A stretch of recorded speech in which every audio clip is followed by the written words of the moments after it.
I'm a fraud. You think of Zelda's in that YouTube logo and it's in my YouTube banner that I'm just a big Zelda fan and I've been playing these games for years and my whole channel's based around Zelda content and I got so many stories about how Zelda changed my life, and no.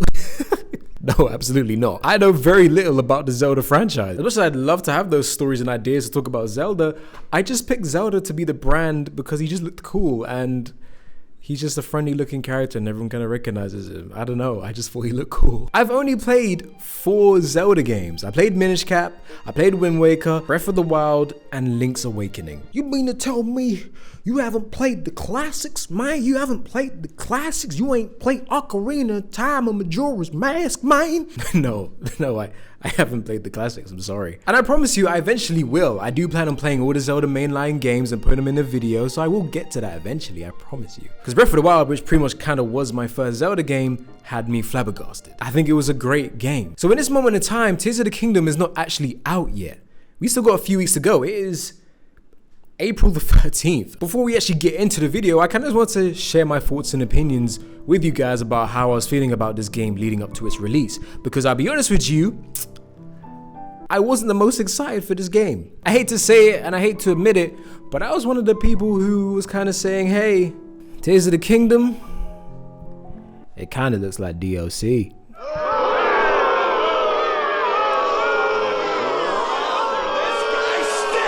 Just hear me out, Let me explain myself as to why I felt that way. I was extremely hyped for Tears of the Kingdom because Breath of the Wild was such a great and an amazing experience. I know how game sequels can be, and I know that for a fact that they can be very much similar to the first game with just a few more tweaks and ironed out kinks. A lot of the time when I play game sequels or when I have enjoyed a game sequel, they do feel a little different from the first one. If it's not gameplay wise, it is at least location wise. When I saw the trailer for Tears in the Kingdom, the first one looked cool because it looked like he was flying in the sky and the location was looking a little different, but the second trailer, they kind of lost me a little bit. Trailer number 2 made the game look very similar. With a few extra bit of content, it almost looked like an expansion to me. I wasn't very impressed. But no, I'm lying, I was impressed. I thought the game looked cool. It's just that my hype that I initially had for the game kind of just went away. I was like, okay, I guess I can wait for this.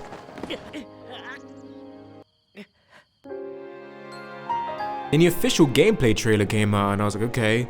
Again, the movement looks the same, the animations look the same, so I kind of was like, okay, it kind of just looks like more expansion. Yeah, is there going to be more puzzles and more content? Of course there will be. And then I gave it some thought and I was like, okay, let's say this game isn't exactly the same as the first one. Let's say they do all the things that I want in Tears of the Kingdom. I was almost about to call it Breath of the Wild 2. Can they even do it? Because what I want in this game is more popular areas, I want better side missions that almost feel like quests, I want the map settings to look different or at least be changed completely. Just make it feel more dense. Because the whole open world and choosing where you want to go in a game not holding your hand is great, but I kind of just feel like it feels better in an Elden Ring because I feel like they kind of just took it further. There is a lot of content in Elden Ring. So I was like, I think the team behind Breath of the Wild can absolutely do this, but are they able to? Because we're still using the Switch hardware. Because even though trailer number 3 does look good and it kind of did put my mind at ease a little bit, I do admit, it did make me feel a little bit better about the content that we're gonna get, I could still see that the Switch was struggling to run this thing. Like if you look right here in this spot, if you look at this spot right here, you could see someone fade in as Link slowly runs in more into the town.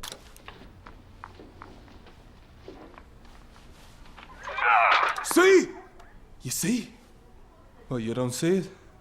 And again, this shot kind of gives you the vibe that there's going to be more people in this map, but then I'm just like, hey, I'm too cynical to believe that. I just don't think the Switch is going to be able to handle denser places in this game. For it to run smoothly, it's going to have to remain empty for the most part. I know some of you are probably like, yeah, he's definitely not cooking right now. But I'll be honest, I think what's made me this way is because Western companies. I'm not really familiar with Nintendo and the franchise that they have and how they treat them when it comes to updating their mainline games. But if I'm just going off by Western studio developers, I'm so used to just being betrayed and lied to that I kind of just look at every single company in the same light. I'm very, very skeptical when it comes to stuff like this. Another reason why I'm also worried is because you're trying to make a sequel to what's considered a masterpiece. And I'm so glad that they're making a sequel, but part of me is like, maybe they should have just left my beauty alone. Maybe my biggest issue is that I like Breath of the Wild so much that I feel like it should have just been left alone and be its own thing. Maybe it shouldn't even be replicated because the memories, going through this game for the first time is one of my favorite gaming memories I could probably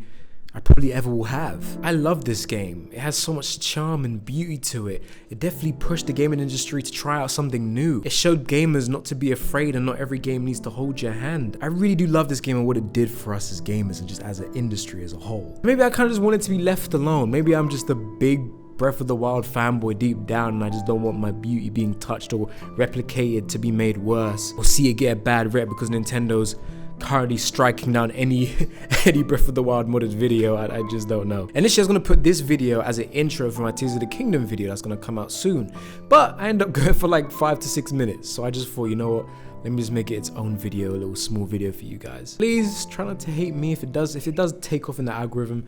Try not to hate me. Show me some love and we can have a conversation for sure, because I will more than likely end up liking Tears of the Kingdom.